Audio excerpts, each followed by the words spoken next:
أعوذ بالله من الشيطان الرجيم بسم الله الرحمن الرحيم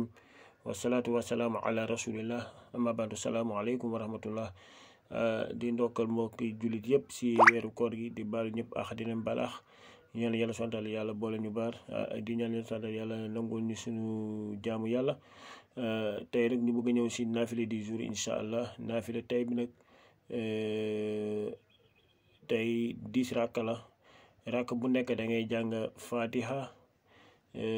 inna anzalnahu fi laylatul qadr jàng ñaari yoon jàng qul ya ayyuhal kafiruna ñaari yoon jàng qul huwallahu ahad ñaari yoon noonu la tey incha allah mooy naafile première nuit bi ñun yàlla def nañ suba la ñuy tàmbali incha allah di ñaan rek lëm luñ fi jaamu yàlla santaan nangu ñu ko wasalaamu aleykum wa rahmatullahi taala wa barakatuhu